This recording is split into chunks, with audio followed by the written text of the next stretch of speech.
Let's talk about electromagnetic radiation, photons, and light. So, what is electromagnetic radiation?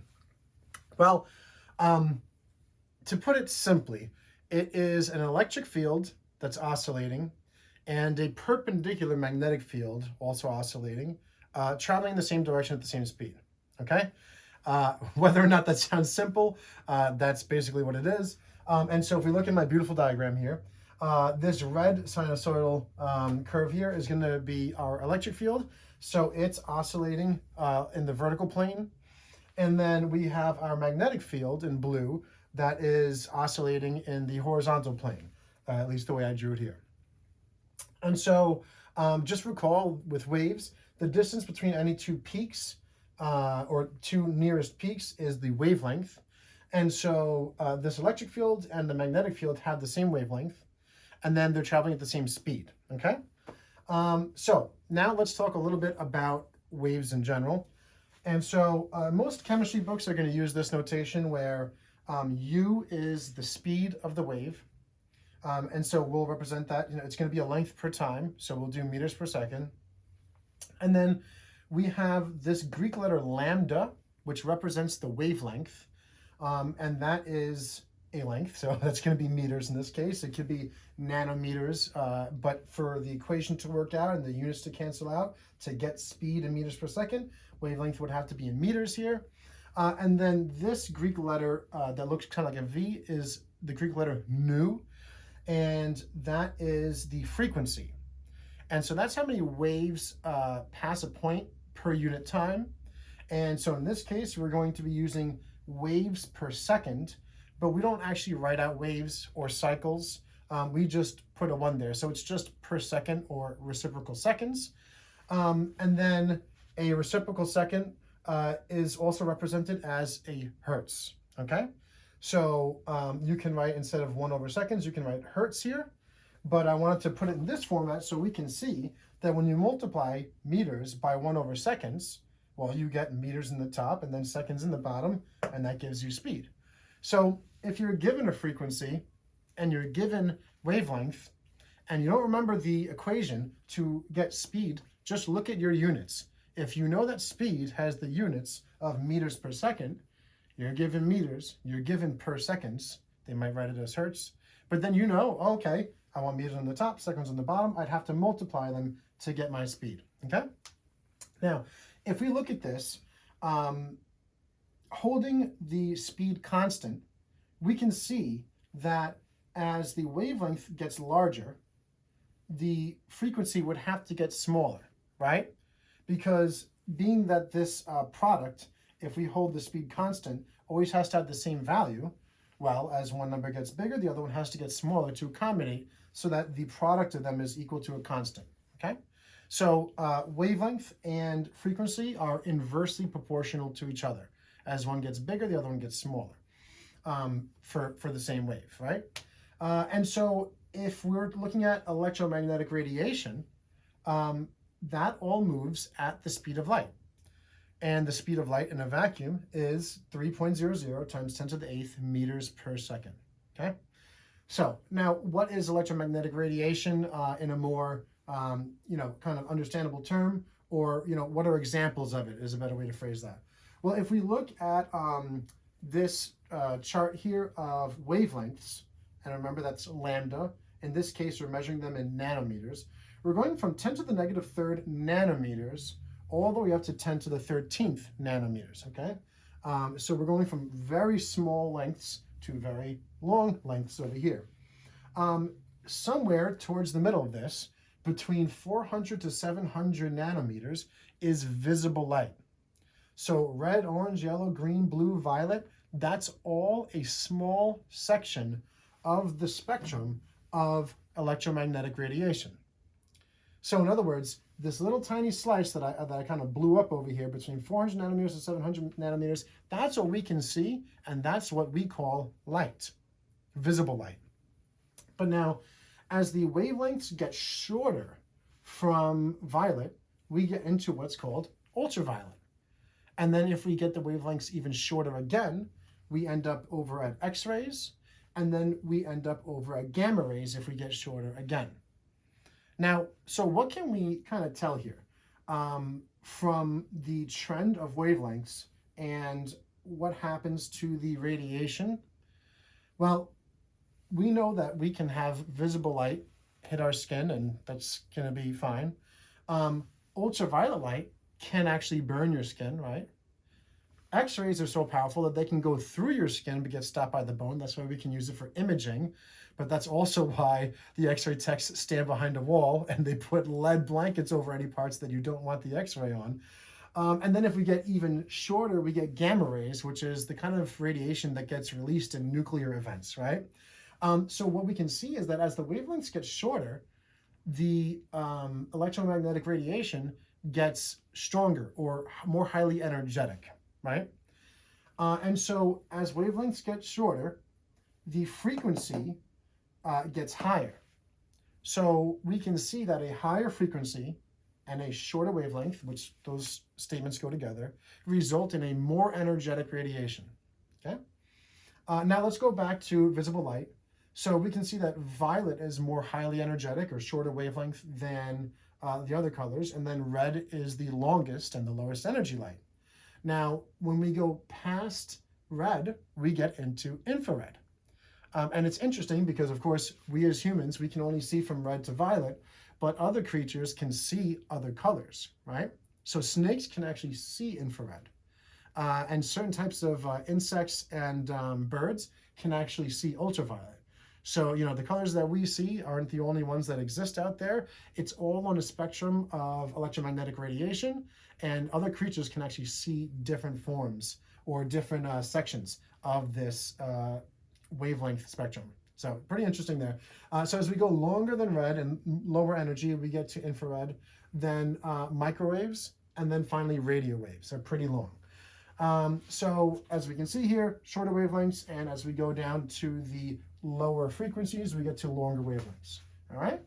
So that's just the quick intro into what light is, what electromagnetism is.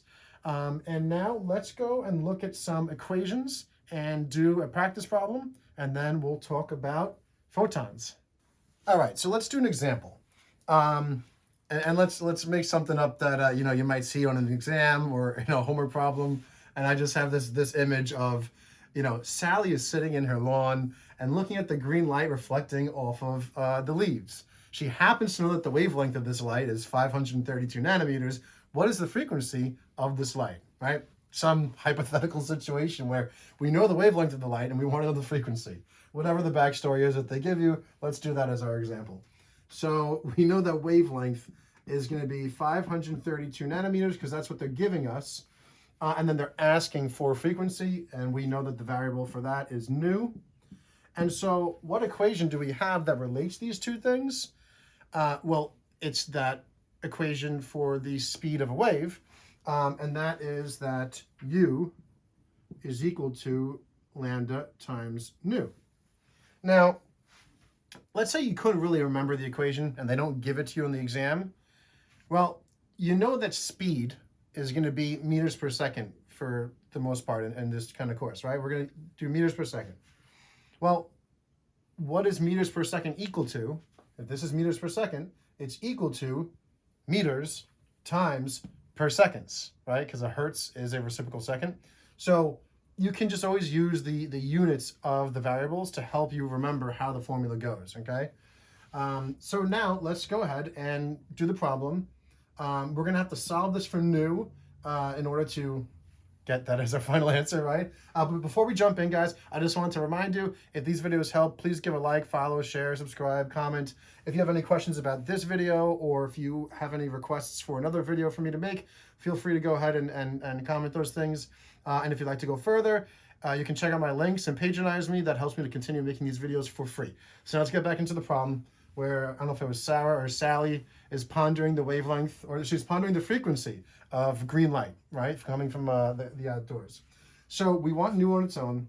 Right now it's being multiplied by lambda. So in order to get it on its own, we have to do the opposite. So we're going to divide by lambda. And whatever we do to one side, of course, we have to do to the other side. So this cancels out. And then I'm just going to reverse the order. I'm going to write that nu, frequency, is equal to the speed of the wave divided by the wavelength of the wave. So we have U over lambda. And then is all we have to do is plug these things in. So we have the wavelength, they gave that to us, but then the speed is either going to be given to you, or you just have to know that the speed of electromagnetic radiation or light is the speed of light, right? And typically we're just going to use the speed of light in a vacuum, unless they give you something else, like this is happening in water and it's going to be a little lower, whatever. So the speed of light, we use the letter C to represent, right? Like E equals mc squared, everyone knows that equation. So C to 3 significant figures, which is probably the most typical way you're going to see it, is 3 times 10 to the eighth meters per second.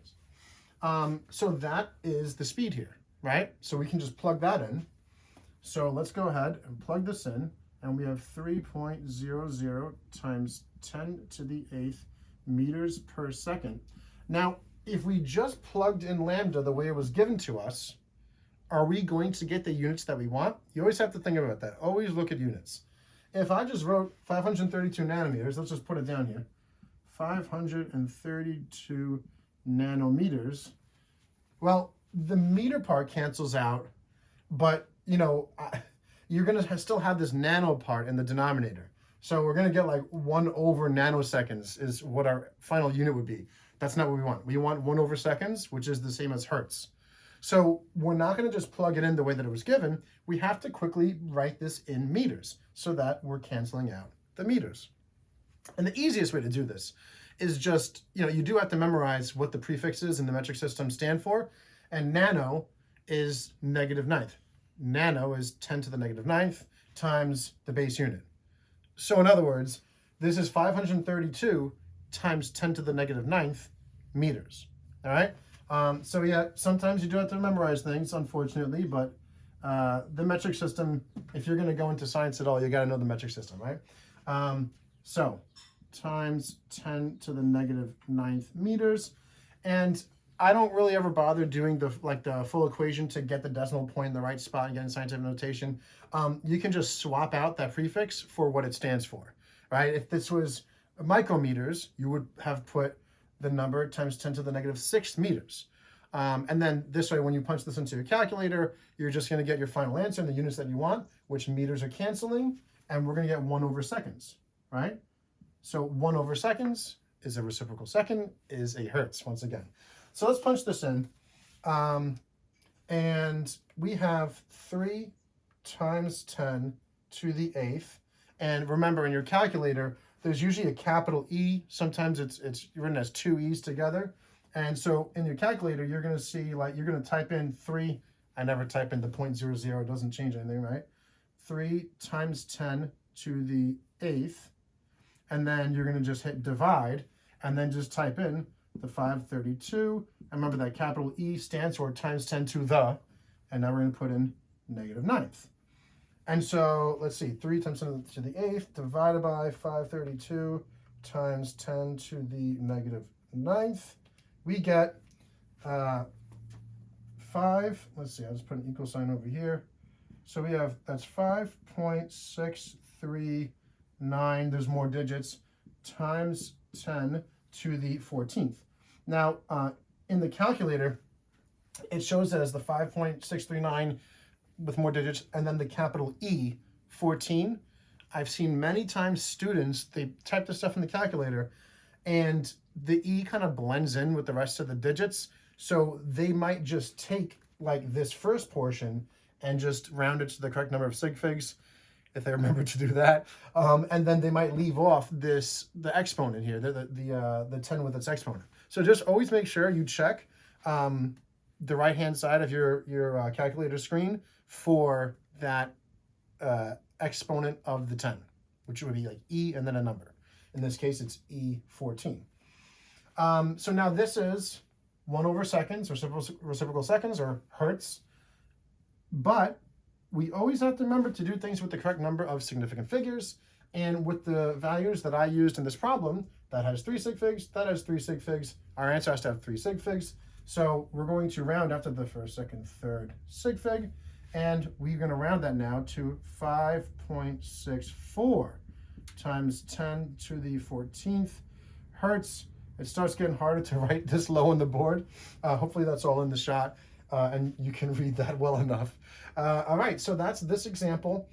And so, you know, just always be able to flip these formulas around to solve for whatever variable it is that you need. And we're going to start going into photons now, talk about Planck's constant, but I think I'm going to cut this here, and I'm going to put that in the next video. So guys, thanks again. Please support the channel in any way that you can, and I'll see you in the next one.